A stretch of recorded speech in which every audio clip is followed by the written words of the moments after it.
All right, guys, what is up? Welcome back to the podcast, episode 287. I hope you guys are somewhat enjoying this new studio setup. I have done a little bit more than the last episode was. Um, I didn't say it because I didn't want it. It was like a joke that I wanted to say on camera, but now that I'm explaining it, makes me sound like it shouldn't be a joke. But I felt like those videos that you see of people in uh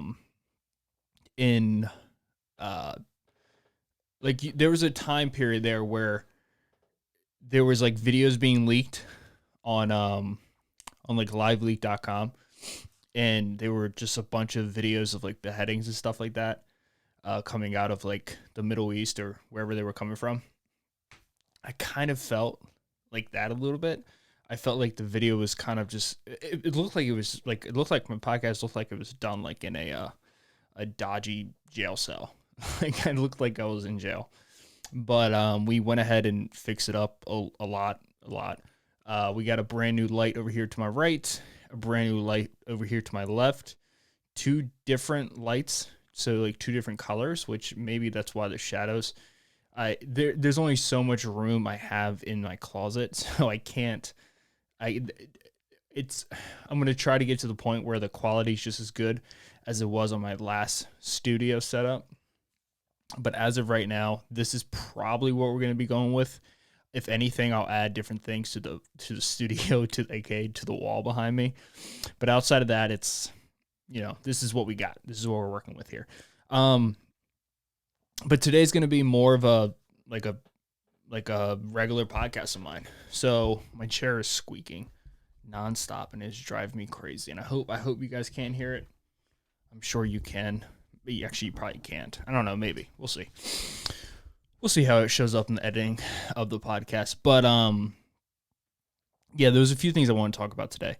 One is culture and the culture in the where we live now. Like, so where Taylor and I are currently living in Roanoke, Virginia, and just kind of our observations and what we've noticed is different between here and back in Annapolis, back in Maryland. It's only 4.5 hours away, but it's in a lot of ways it's a different world. In a lot of ways where we currently live right now is a lot different than it was back where we did live and where we were raised and whatnot. Second thing I do want to get into, hopefully I can get into it, is money. I know this is it's a common thing I talk about on the podcast. I probably talk about money more than I talk about anything else. There's value to that, and I think money is the ultimate power, and I think it's the ultimate freedom. I think if you can stop looking at money as stuff that you obtain so you can then buy, if you look at money as it's a direct trade on your time, and it's also the way out of the matrix in a lot of ways. Like it allows you to escape the everyday life and it allows you to actually do what you want to do. Like, so if you sit here and you talk Omicron, if you sit here and you talk about the things that you want to do, okay, the things that you wake up every day, let's say you go to work and you like your job, but it's not what you want to do. There's something else that you would want to do besides going in, clocking in 9 to 5. Whether that be travel the world, whether that be go to a different country, same thing. Whether that be like, go, party every night, or whether that be go back to school. There's things that you want to do, but there's a lot of excuses that people make that you can't do certain things. And there's other options, like you have kids, you have a family, you get married too young. But if all those are null, if we're not talking about those, I'm not talking about those. The only other thing that's not allowing you to do what you want to do is money, is the ability to purchase the tickets. You can purchase the ticket, and this kind of ties into with what I want to get into, what Taylor brought up to me yesterday. A lot of people can purchase a ticket. A lot of people can purchase multiple tickets. A lot of people can take a few months off from work. I'm not one of those people. Well, I am now. I'm going to be probably unemployed for about a month and a half when it's all said and done. But because of of the lessons I've learned within the past 2 years with money, I can afford to do it and not even be worried about it. But money is a fuel. It's fuel to your life. It's fuel to your decisions. It allows you to make the decisions that you want to make. A lot of people, like I said, can buy a ticket, or they can go to the movies every night, or they can go out to eat every night, but they can only do it up to a certain point. Once they hit that point, there's a diminishing return. They have to then sacrifice other things in their life. Well, if you can accumulate wealth, if you can accumulate income, if you can accumulate assets that pay you, dividend stocks that pay you, real estate that pays you, bonds that pay you, anything that pays you without you having to trade your time, you've just stepped out of the matrix. If you can figure out a way to put in the minimal amount of time to receive the highest return on your investment, I think that's where freedom is. And there's a lot of ways you can do it. You can start a business. But starting a business, you realize there's a investment that goes into it, just like if you invest in the market, just like you invest in business. If you start a business 2, 3, 4, 5, 10 years, that's awesome. This light just shut off on me.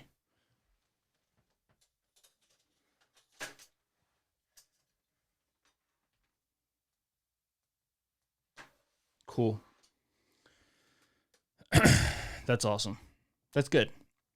It makes me very happy that I'm in the middle of a podcast and the light just burns out like that. That's cool.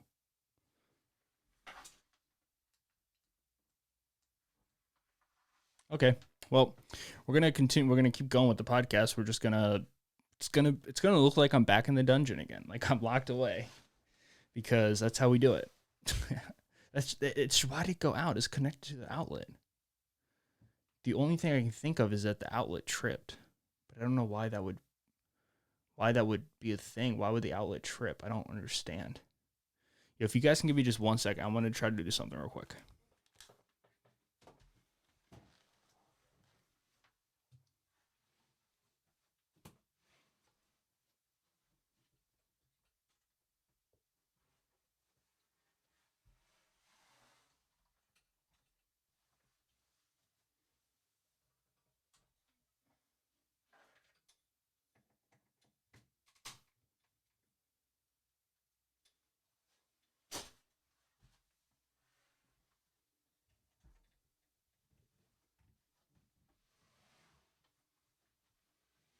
All right, we're back.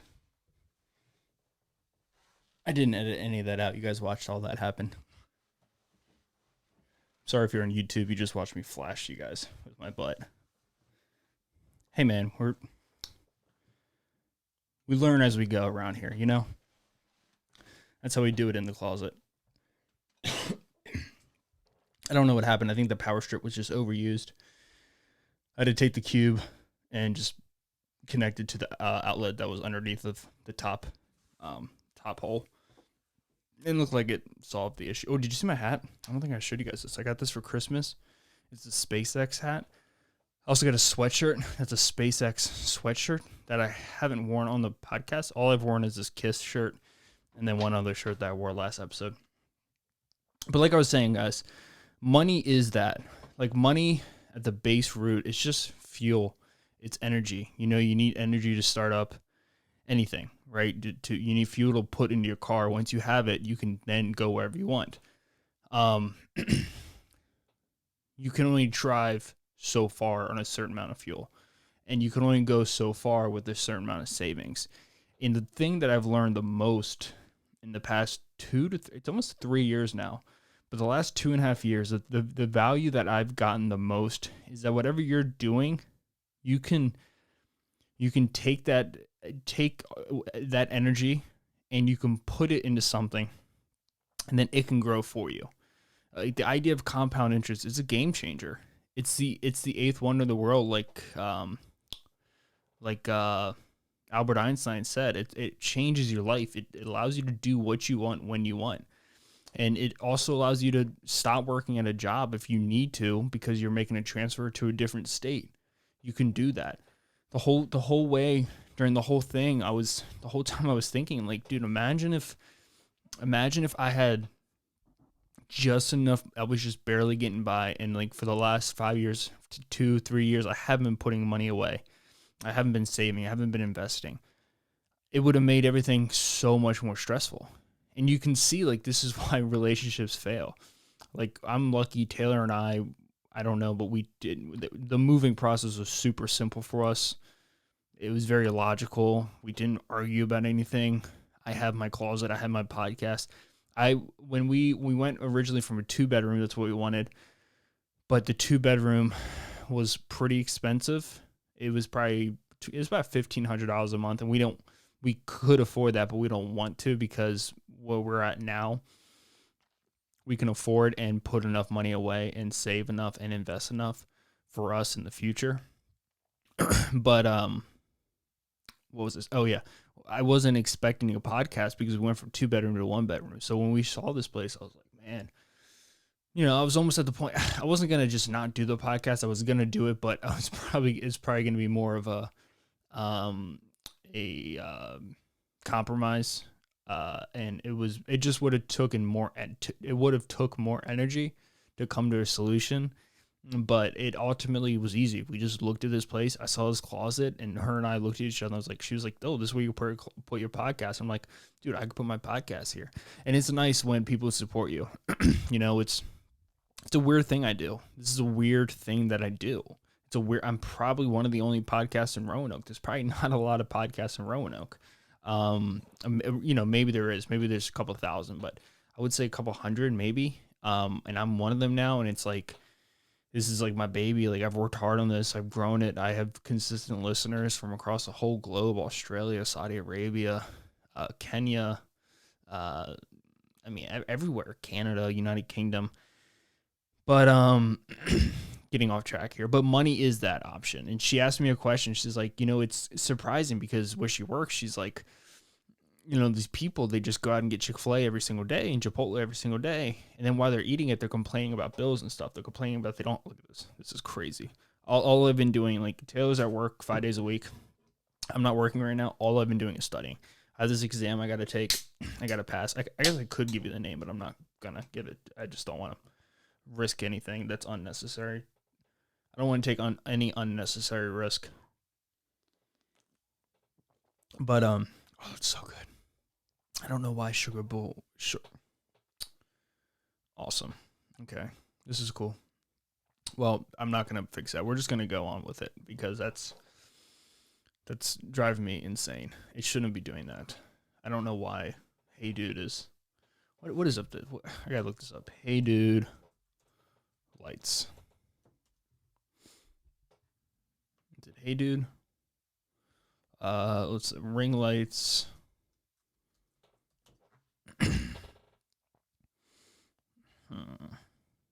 From Target. You guys, I'm so sorry. This is a terrible episode. I don't know why. Heyday, ring lights going off. How to fix ring floodlight keeps the turning on and off. To fix the floodlight issues, you should start by changing some settings on your ring application. You can open the mobile ring light. Is this... why is this happening? Tripod and accessories. My ring light keeps turning on and off at random times. Try using a different outlet adapter. I used an old iPhone Cube and I noticed it got hot and turned off. When I use an older MacBook charging square, it looks fine and without turning off. Hope this helps. Check and make sure the block is plugged into the wall and that the USB port of the cord is plugged in. Possibly push where the cord enters. I'm sorry. I bought this for my daughter for her makeup videos, and so she has not had any problems. She loves it. Same happens to mine. So maybe it's the cube itself. Maybe I need to get a new cube. I mean, I did touch it. And it was pretty damn hot. So that could be the issue. I don't know. But it was frustrating though, because it shouldn't be doing that. It was $49.99, I think. Let's see what they say on. I got it from Target, to be fair, though. Like, you know, Target, it's not the greatest. It's fine. I mean, it's okay, but here we go. Q&As. I did purchase it and return it because it didn't work with my iPad. The whole point is for the device to be within the circle of light and it doesn't open far enough. You dummy. You should have known that. How to install the clicker and the camera on my Android. Is there an app? No, I need to see all the questions. Does this come with a carrying case? Is this ring light coilless and battery powered, or do you need an outlet to use? Hello, this ring light comes with a USB that needs to be plugged in and power supply. Is the tripod color rose gold? Can you adjust the nope 90 degrees? How tall is the tripod? 61 inches. My ring light did not come with an instruction manual. You dummy. Can I answer this with my Canon G? Yeah, okay, so I'm probably just gonna have to get a new updated USB cube. Let me just get that real quick. USB cube. It's a basic one. Holy crap. Why are they so expensive? Some of them are so expensive.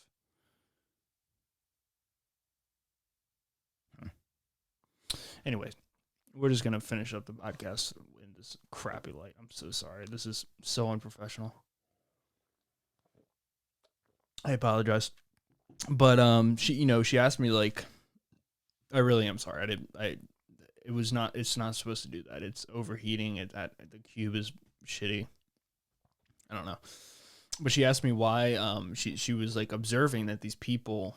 This is what I do. She just said something simple, and then I go on a tangent about it. And I'm sure it's so boring to listen to me go on tangents.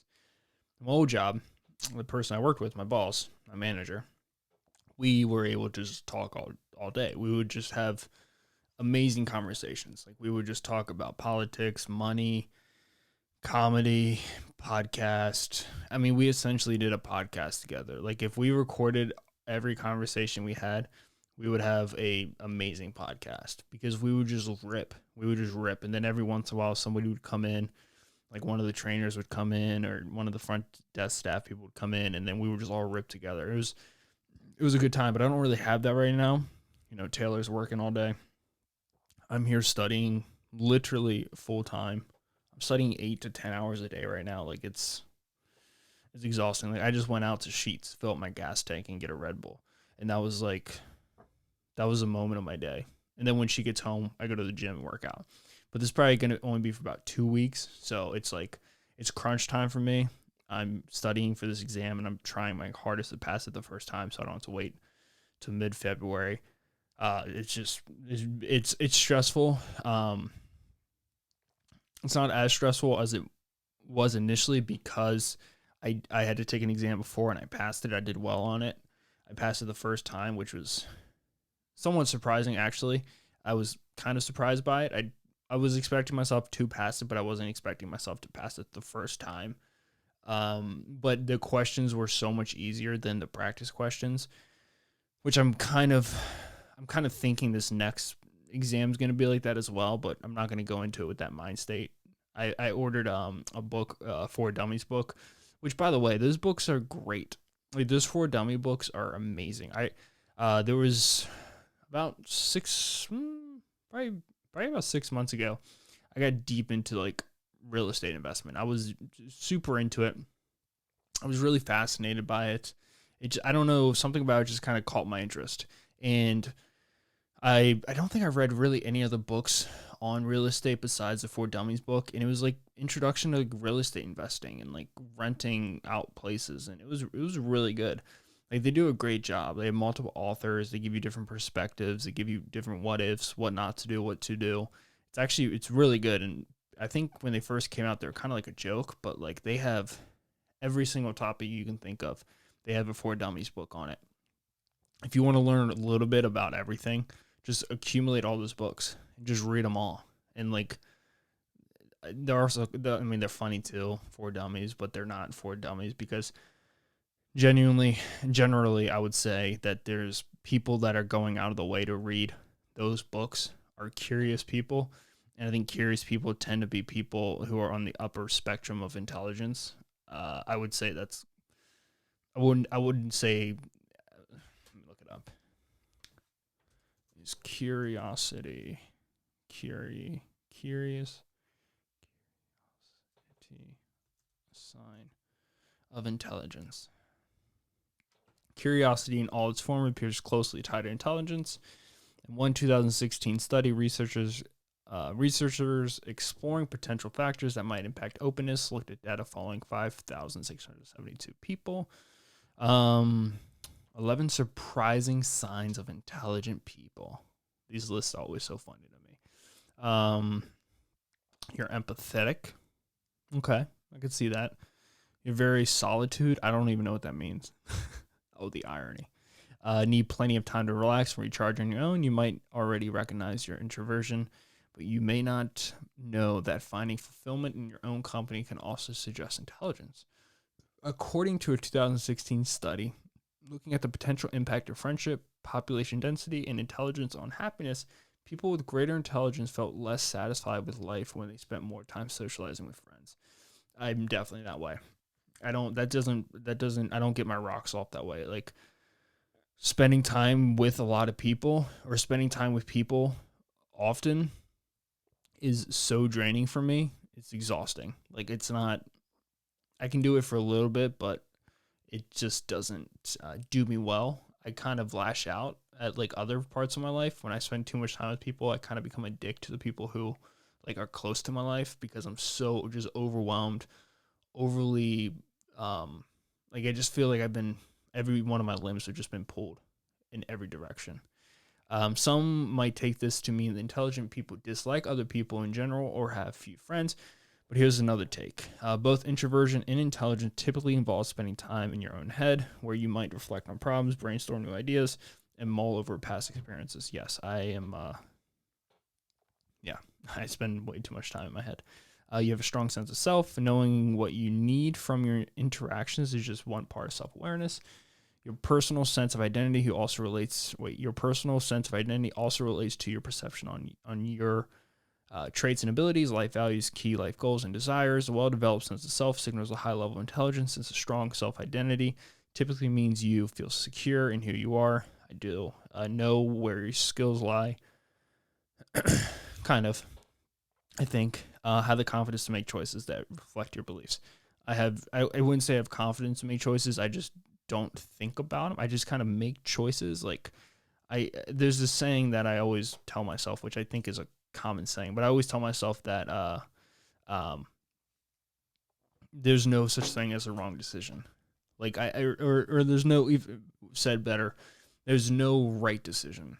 Like, there's no wrong decision, there's no right decision. There's just the decision that you make.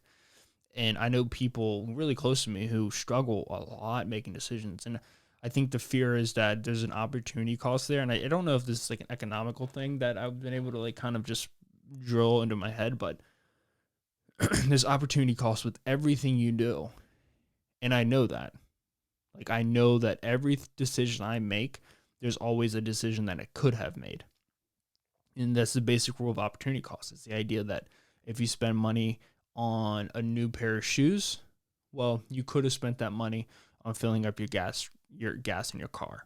If you spend money on going to college, well, you could have took that money and tried to start up a business with it. And there's risk and reward to each side. So with the reality that there's opportunity costs, there's also a reality that there's no one decision that's the best decision. Like, even if you start up a business and it kills, like you're making hundreds of thousands of dollars a year, well, you could have went to college, became a world-renowned lawyer, and made millions a year, but the idea that if you're making $200,000 a year and you start up your own shoe company, well, you're not going to sit back there and be like, oh man, I made the worst decision. It's when like the decision that you make, you're not succeeding in it. That's when you think that you made the wrong decision, I think. Does that make sense? You observe and remember, often praised for your powers of observation. Maybe you're not exactly Sherlock Holmes, but noticing that things happen around you still can suggest intelligence. I do that all the time. It drives Taylor insane. Working memory is the ability to store and work with specific pieces of information. According to a 2010 study, it has a strong relationship with fluid intelligence. In fact, the ability to notice and observe can relate to different types of intelligence. Good eye for patterns. Maybe your observations show up in your creative work. These are elements of spatial visual intelligence. Nope, not me. Great memory for things you read or hear. That's your verbal linguistic intelligence at work. That's only like, I can only remember things that I read or hear if if they pull me into them, if they're attractive, or if I already have it can already benefit me in my life. Like it's already something that I'm passionate about. A deep understanding of nature may even be a type of intelligence, according to Gardner. Naturalist intelligence might show up, for example, as an innate ability to recognize patterns or change in a natural environment. You have good body memory. What does that mean? Intelligence can show up in a physical context too. Maybe you can't explain how to get to a specific restaurant, but your body knows the way, even though you only walked to the part of town once several years ago. That one, I don't know about that one. Or perhaps you picked up complicated dance steps after your instructor demonstrated them just once. Probably not. Highly bodily kinesthetic intelligence can translate to better dexterity and coordination. You remember patterns of movement, and you can also replicate them without much effort. This can make you feel pretty good at sports and other physical activity, but can also improve your skills with fine details. You can handle the challenges life tosses at you. Another one, if something kind of goes off the rails and something doesn't really work out, I just kind of go that is there's an energy. There's a certain bandwidth that you're given every day, every year. And if you spend any of that bandwidth trying to make up an excuse why it didn't work out, or what if I did this and it could have turned out that way, well, you're actually hurting yourself. You're putting yourself deeper in the hole, because you could be using that bandwidth, that energy, that memory, to the ability to think for improving it instead of actually making it worse, which you're making it worse by worrying about it so much. You're actually hurting yourself. It's a net negative. It doesn't make sense. If things don't work out, the last thing you should do is freak out about it. Just move on. You just got to deal with it. It is what it is.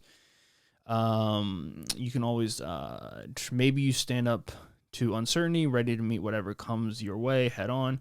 Even when things don't play out the way you hoped, you bounce back quickly.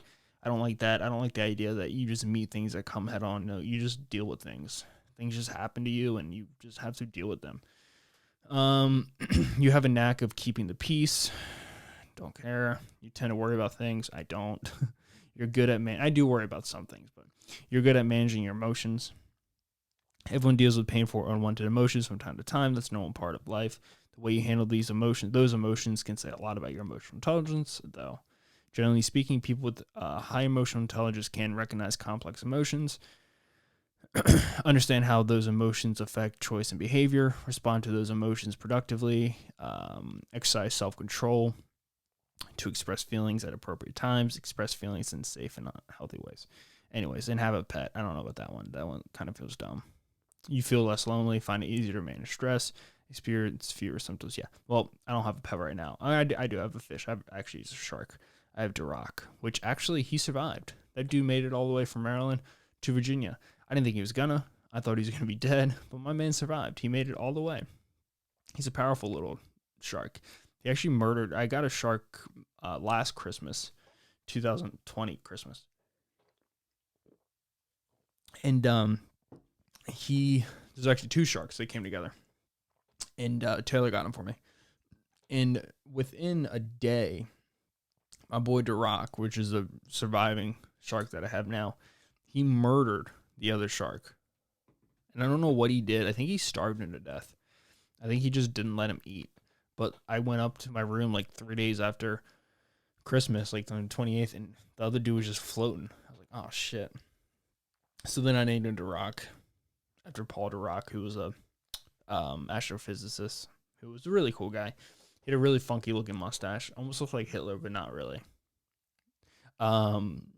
So that's that. That's the money thing. I think a lot of people who spend money that they don't have, or they buy things, your this idea of money is, I was brought up to believe this way, and I think a lot of people are, that you accumulate money to buy the things that you want. People don't really tell you that you should accumulate money so you can buy the things you want and get the things that you need unlimitedly. Like, you constantly have money. You save it, invest it, you let it work for you. But if you're just brought up that money is just there for you to buy the things that you want, then once you have enough to satisfy your wants, you satisfy them. You buy them. You buy the Chipotle. You buy the Chick-fil-A.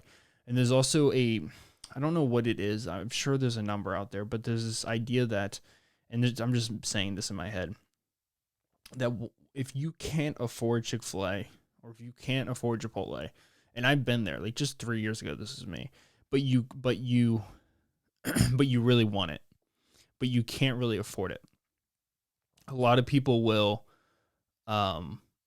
they will, once they have enough, they'll get it.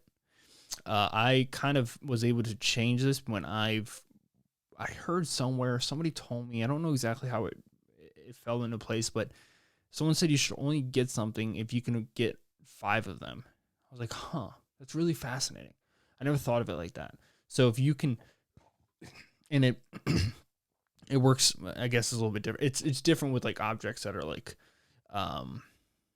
no, it's actually not different. I was going to say different for like things that you would get a loan for or you would finance.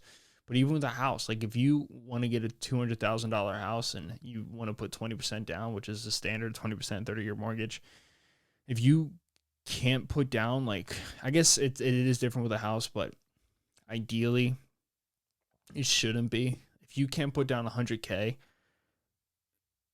if you can put down 20K, but you can't put down 100K, you probably shouldn't get the house. It might be a little bit different with that, but like, I know it's like in the idea, like Starbucks, like if your Starbucks order is $4, well, if you can't get $20 worth of it, or if you can get it, but it stresses you out a little bit, you probably shouldn't get it when it's $4. And I've kind of done that with everything that I do. Like if I go grocery shopping, it's $200. Well, I can do that because I can afford $1,000 if I needed to. And like I do that with like gas. Well, I can fill $50 worth of gas, $2.50. It's worth it for me. But other than that, I don't think you should. A lot of people do that though, and like this is the idea of like poverty. Like you get caught up in these cycles where everything, and like this is branding and marketing. The idea is you make it attractive, so people, once they have enough, they spend it.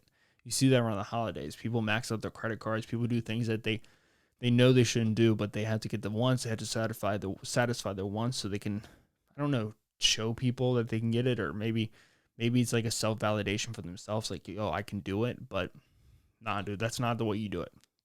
You shouldn't be doing it. So I have Omicron, man. I'm telling you, dude. I feel like I do have Omicron, but I'm not going anywhere, so it doesn't matter. North Carolina 3-year-old who accidentally shot herself on Christmas Day has died. Oh my God. Good God. Oh, okay. Biden to speak with Putin on Thursday at Russian leader's request. I get into politics a lot. I was gonna say I don't really get into politics, but I do. I talk about about politics a lot because they come up a lot, and I think it's important to talk about politics. I'm not. I used to be someone that you don't talk about politics or religion, but religion people, they have sex with underage kids, and politics affect your daily life. So you know what? F it. Oh, and don't talk about money. I talk about all 3 of those. It's like the main things I talk about. But it's been a weird year, right? Like Joe Biden is everything that I expected him to be, but he's everything that the left liberals did not expect him to be. He just had a press conference yesterday, and I heard just a sound bit, but you can't take it out of context. He said, this is not, like, basically the question was like, what's the next step for America with COVID? And he basically said, this is not on the federal government. This is on the state governors. And when your whole campaign was bashing Donald Trump and saying that that he had no plan for COVID, that he failed COVID, he failed the country, but you do have a plan. And then you come into office, and what happens? COVID deaths lapsed. There's been more people who died under the Biden administration than under the Trump administration. And the Biden administration has COVID vaccines. And like, there's so much evidence to prove that, like, I'm not bashing Biden. I'm not praising Trump. But like, you people have to like pull their heads out of the dirt and realize these politicians are not, they're not who they say they are. They're just people, you know? And like, this left and right is complete nonsense. Because at the top, it doesn't matter. It doesn't matter. Like, the politicians don't care about left and right. They just want to get that money. They just want to be voted in, and they just want to they're power hungry. You know, he just passed a $707 billion executive order for adding $707 billion to the U.S. military. But I thought a view of the left was to reduce the size of the military. You know, he tried to enforce vaccine mandates, and the court voted them down. And I think they voted back in, but they're going to vote them down again. Like, nothing that these people ever say is true. And like, I don't understand. I don't know when we're going to get to the point where we realize that. Like, nothing politicians ever say is true. It's just not. And what's going on now? Like, Omicron is everywhere. These vaccines, I don't know what this. I'm gonna look it up. Do the vaccines work against Omicron? Pfizer said its research indicated that a third dose of vaccine provides similar levels of neutralizing antibodies against Omicron as seen after 2 dosages. Are COVID-19 vaccines effective against the Omicron variant? This was December 15th.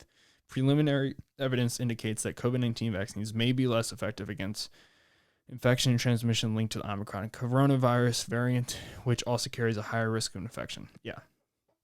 And I don't think they do anything. Like, I really don't think that these vaccines are doing anything with Omicron. But if you look at the numbers, and the numbers are great right now. And I know if you've heard me say it, you're probably like, what are you talking about? The numbers are great. Everyone's getting it. Yeah, everyone's getting it, but no one's really dying, dude. Like, I'll just pull up a few numbers right here. This is what you want to see, in my opinion. So, United States COVID. I look it up every morning.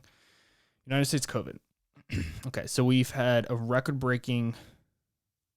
So, December 27th, we had 543,000 cases. December 26th, 189. And then yesterday, we had 380,000. Okay? So we're crushing numbers. I mean, that's like, there's 2 days in a row that have beaten the peak, which was January 11th of 2021, where we're crushing the numbers, where everyone's getting COVID right now. The deaths are barely, they're not even going up. Like, they kind of plateaued. And the vaccinations have, I mean, the country is 73% vaccinated, 74% first dose, fully vaccinated, 62%, 20% booster given. Hospitalizations have gone up, but the deaths, people just aren't dying anymore of it, because it seems like it's, you know, there are professionals out there saying this could be the end of COVID as we know it, you know, and I give a lot of credit to the vaccines. A lot, you know, some of the theories about the vaccine, 1.3 million people got it yesterday. That's crazy in the world. 1.5 the day before. It's crazy. The numbers are just going through the roof. But the same way that they went through the roof, like if you look up South Africa, which is where the Omicron the variant first took off, it went from November 20th, 887 cases, to it peaked about December 17th at 20,000 cases. And as of yesterday, 7,000 cases. So there's exponential growth and there's exponential decay. And it looks sharper than it was with the other spikes. The alpha looks like it was... the alpha kind of looks similar to Omicron. You can look all these up. I look them up every day. But if you look at the countries where the Omicron variant has kind of ran through already, like, it's already going back down. And I think that's a positive sign. I think it's a good sign when you look up South Africa. I looked up United Kingdom. You look at COVID cases and you look at the huge spike, then you go right over to deaths and you see the deaths didn't go up. Maybe barely a little bit. 41 people died on December 26th. Okay, so yeah. And obviously deaths would be a slight lag behind the cases. But I think a lot of people would agree that like between vaccinations and people getting sick and developing antibodies, I think a study just came out today that antibodies from the Omicron can actually protect you from Delta and Alpha if those come back again. So, in my opinion, I think once we get to beginning of February, if by that time we're gonna have to realize that we just gotta get fully back to normal life. We gotta go maskless. We just gotta let things happen again, or not go maskless, but give people the option to not wear a mask. Wear a mask. Where I live now, nobody wears a mask. Some people do, some people don't. People have COVID, people don't have COVID. You just kind of got to deal with it. The worst part about COVID now is that you can't go to work. And then the CDC comes out, and I don't want to get too much into it, but the CDC goes out and cuts down the time in half that you have to isolate from 10 to 5 in the middle, literally on the record-setting day of COVID cases. And then it comes out that the Delta Airlines CEO was talking to the CDC and asked them to do that. Like, what are we doing here? If that's true, then no one's going to believe anything that the CDC, people already have lost trust in the WHO. So at that point, it's like, who the hell do we trust? But that's that, guys. I got to fix up my little jail cell studio. I got to get this light working. Hopefully I can find like an outlet and just let it rip. Because that, my friend, is very annoying. That should not be happening.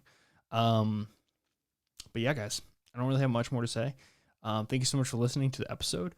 I'll see you guys next Tuesday. Have a beautiful week. Have a blessed week. Enjoy your weekend. It's hot out there. Global climate change is awesome during the winter. Not cool during the summer. I don't like snow though.